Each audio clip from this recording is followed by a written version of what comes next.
Guys welcome back. Last के video में हमने सेट को देखा था कि सेट क्या होती है और हम उसमें आइटम को कैसे ऐड करते हैं और हम कैसे आइटम डिलीट करते हैं। तो आज हम सेट को ही आगे पढ़ेंगे। हम देखेंगे इन कीवर्ड हम सेट में कैसे यूज़ कर सकते हैं, उसके बाद हम सेट में कैसे फॉर लूप लगा सकते हैं, उसके बाद हम और क्या क्या कर सकते हैं सेट को यूज़ करके हम वो देखेंगे। तो हम सेट को दो तरीके से बना सकते हैं। पहला तरीका, हम सेट को कर्ली ब्रेसेस को यूज़ करके बना सकते हैं और हम यहाँ पे 1 2 3 डालेंगे और अगर मैं इसे प्रिंट करवाऊँ तो ये भी हमारा एक सेट है और अगर मैं इसे सेव करके प्रिंट करूँ तो ये देखिए हमारा सेट प्रिंट हो चुका है। और हम सेट को और एक तरीके से बना सकते हैं, हम सेट को सेट फंक्शन यूज़ करके बना सकते हैं। अगर हमारे पास S1 वेरिएबल में हम यहाँ पे सेट फंक्शन को कॉल किए और हम यहाँ पे कोई वैल्यू डालें और हमें इसमें वैल्यू डालना है लिस्ट में। हमें अगर लिस्ट में वैल्यू डालना है 1, 2, 3 और मैं अगर इसे प्रिंट करवाऊँ S1 को तो भी ये देखिए हमारे पास ये सेट प्रिंट हो चुका है। पहला सेट S प्रिंट हुआ था और दूसरा सेट S1 प्रिंट हुआ है। तो हम ऐसे दोनों तरीके से सेट बना सकते हैं। अब हम बात करते हैं कि हम पाइथन में सेट में अगर कोई वैल्यू को सर्च करना है तो हम वो कैसे करेंगे। हम उसे इन कीवर्ड को यूज़ करके कर सकते हैं। अगर मैं यहाँ पे सिंपली लिखूँ if two in S print present else print not present, तो ये एकदम करेक्ट है।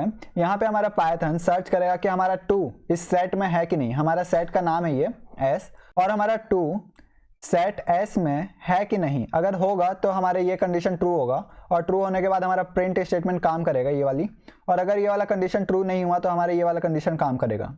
तो आई होप आपको ये समझ में आया होगा। अगर मैं इसे सेव करके रन करूँ तो ये देखिए हमारे पास प्रेजेंट आया है। और अगर मैं कुछ ऐसा लिखूँ जो इस लिस्ट में है ही नहीं, अगर मैं यहाँ लिखूँ प्रीति और मैं अगर सेव करके रन करूँ तो ये देखिए नॉट प्रेजेंट आ रहा है। तो आई होप आपको इन कीवर्ड समझ में आया होगा हम सेट में कैसे यूज़ करते हैं। अब हम बात करते हैं हम फॉर लूप कैसे लगाते हैं सेट में। सेट में फॉर लूप लगाना उतना ही आसान है जितना आसान लिस्ट और टुपल में था।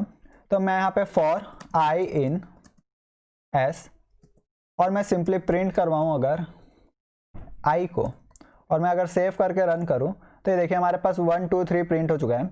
और अगर मैं फिर से इसे प्रिंट करवाऊँ तो देखिए अभी भी 1 2 3 आ रहा है, पर ज़रूरी नहीं है कि हमारे पास यही ऑर्डर में प्रिंट हो। सेट में कोई ऑर्डर नहीं होती है और सेट में कोई इंडेक्सिंग भी नहीं होती है। तो अभी हमारे पास यहाँ पे सेम प्रिंट हो रही है, पर कई बार आपको सेम प्रिंट नहीं होगा, आपको अलग अलग सीक्वेंस में प्रिंट होगा। तो अब हम बात करते हैं हम लिस्ट के साथ सेट को कैसे यूज़ कर सकते हैं। मैं यहाँ पे एंटर करता हूँ और यहाँ पे मैं बताता हूँ हम लिस्ट के साथ कैसे यूज़ कर सकते हैं। अगर मान के चलिए हमारे पास एक लिस्ट है और लिस्ट में कई सारे वैल्यू है 1 2 3 4 5 6 और हमारे पास कई सारे डुप्लीकेट वैल्यू हैं 2 3 4 ओके। और अगर हमें इसमें से सारे डुप्लीकेट वैल्यू को एक ही बार में हटाना है तो हम क्या कर सकते हैं, हम इसे सेट मेथड में यूज़ करके हर डुप्लीकेट वैल्यू को हटा सकते हैं। अगर मैं यहाँ लिखूँ L is equal to set of L और मैं अगर प्रिंट करवाऊँ फिर L को, और मैं इससे पहले भी एक बार L को प्रिंट करवाता हूँ और मैं अगर सेव करके इसे रन करूँ तो ये देखिए हमारा सबसे पहले लिस्ट में था और लिस्ट में डुप्लीकेट वैल्यू भी थे और हमने जब टुपल में कन्वर्ट किया तो हमारा पूरे डुप्लीकेट वैल्यू रिमूव हो चुके हैं। तो हम ऐसे सेट को यूज़ कर सकते हैं लिस्ट में जितने भी डुप्लीकेट वैल्यू हैं उसे हटाने के लिए ओके। और अगर हम चाहें तो हम यहाँ पे फिर से लिस्ट में कन्वर्ट कर सकते हैं, नो प्रॉब्लम। और अगर मैं प्रिंट करवाऊँ फिर से L को तो ये देखिए हमारा सेकंड वाला लिस्ट हमारा सेट नहीं है, हमारा लिस्ट ही है। तो आई होप आपको इतना समझ में आया होगा। तो मैं इसे कमेंट आउट करता हूँ अभी और अब मैं बात करता हूँ यूनियन के बारे में। सेट यूनिक क्यों है? सेट इसलिए यूनिक है क्योंकि उसमें हम कई सारे मैथमेटिकल ऑपरेशन परफॉर्म कर सकते हैं। आप शायद क्लास 11 12 में पढ़े होंगे मैथ्स में, अगर नहीं पढ़े हैं तो भी कोई बात नहीं, इस वीडियो में आपको मैं समझा दूंगा। आप सेट को यूज़ करके किसी का भी यूनियन निकाल सकते हैं और किसी का भी इंटरसेक्शन निकाल सकते हैं। ये दोनों क्या होती है, अगर उसके लिए मैं एक सेट 1 बनाता हूँ जिसमें हम वैल्यू रखते हैं 1 2 3 4 5 6 ओके, और मैं एक सेट 2 बनाता हूँ जिसमें मैं वैल्यू रखता हूँ 4, 5, 6, 7, 8, 9। तो अब हम चाहें तो हम इन दोनों सेट का यूनियन निकाल सकते हैं। यूनियन क्या होता है, मान के चलिए हमारे पास सेट है सेट 1 और उसमें वैल्यू 1, 2, 3, 4, 5, 6 और हमारे पास दूसरा सेट है सेट 2 जिसमें वैल्यू हमारा 4, 5, 6, 7, 8, 9। तो अगर हमें इन दोनों में जो भी कॉमन वैल्यू है अगर वो निकालनी है, मान के चलिए हमारे पास कॉमन क्या क्या है 1, 2, 3, 4, 5, 6 और दूसरे सेट में फिर हमारे पास 4, 5, 6 ऐसा है। तो मैं इसे लिखता हूँ 4, 5, 6, 7, 8, 9। तो यूनियन क्या होता है, यूनियन में इन सभी का जो भी यूनिक वैल्यू होता है वो प्रिंट होता है। जैसे हमारे पास यहाँ पे 4, 5, 6 एक्स्ट्रा है तो ये हो गया हमारी यूनियन। तो यूनियन करने से ये आंसर आएगा। तो यूनियन हम दो तरीके से कर सकते हैं, एक तो हम ये पाइप साइन को यूज़ करके कर सकते हैं और एक हम यूनियन मेथड को यूज़ कर सकते हैं। तो यूनियन करने के लिए मैं सबसे पहले पाइप सिंबल को यूज़ करूँगा और मैं यहाँ पे ये लिखूँगा union, union is equal to S1 pipe S2। अगर मैं ये लिखा और मैं प्रिंट करवाया यूनियन को और मैं सेव करके अगर रन करूं तो ये देखिए हमारे पास दोनों सेट के यूनियन निकल चुके हैं 1, 2, 3, 4, 5, 6, 7, 8, 9। और यहाँ पे हमारा 4, 5, 6 दो बार था लेकिन हमारे पास सेट में एक ही बार प्रिंट हुआ है। तो ये होता है यूनियन। और यूनियन को हम यूनियन मेथड को यूज़ करके भी कर सकते हैं। यूनियन मेथड को कैसे यूज़ करते हैं मैं वो बताता हूँ आप सभी को। तो यूनियन मेथड को यूज़ करने के लिए हम S1 में डॉट यूनियन करेंगे और यूनियन किसे करेंगे, हम यूनियन करेंगे S2 को। और मैं चाहूँ तो इसे किसी और वेरिएबल में स्टोर करवा सकता हूँ और मैं चाहूँ तो इसे डायरेक्ट प्रिंट भी करवा सकता हूँ। अगर मैं डायरेक्ट प्रिंट करवाया और मैं सेव करके रन करूँ तो ये देखिए हमारे पास सेम टू सेम आंसर आएगा। तो आई होप आपको इतना समझ में आया होगा कि हम यूनियन कैसे निकालते हैं। अब हम बात करते हैं इंटरसेक्शन की। हम दो सेट को यूज़ करके इंटरसेक्शन भी निकाल सकते हैं। इंटरसेक्शन क्या होती है, इंटरसेक्शन कॉमन वैल्यू होती है। जैसे हमारे पास इन दोनों सेट में 4, 5, 6 कॉमन है, सेट 1 में भी 4, 5, 6 है और सेट 2 में भी 4, 5, 6 है। तो इंटरसेक्शन हो जाएगा इसका 4, 5, 6। तो हम इंटरसेक्शन को भी दो तरीके से निकाल सकते हैं। सबसे पहले हम एंड ऑपरेटर को यूज़ कर सकते हैं और दूसरा हम इंटरसेक्शन मेथड को यूज़ कर सकते हैं। तो मैं सबसे पहले एंड ऑपरेटर को यूज़ करके बताता हूँ। अगर मैं यहाँ पे S1 इंटरसेक्शन S2 ये लिखूँ और मैं चाहूँ तो इसे प्रिंट करवाऊँ यहाँ पे और मैं चाहूँ तो यहाँ पे स्टोर करवा सकता हूँ। तो मैं यहाँ पे स्टोर करवाता हूँ, आई में स्टोर करवाता हूँ और मैं इसे प्रिंट करवाऊँ आई को और मैं सेव करके इसे रन करूँ तो ये देखिए हमारे पास जो कॉमन वैल्यू थी 4, 5, 6 ये हमारा प्रिंट हो चुकी है। तो अब हम इंटरसेक्शन को निकालने का दूसरा तरीका देखते हैं। तो दूसरा तरीका क्या है, इंटरसेक्शन मेथड।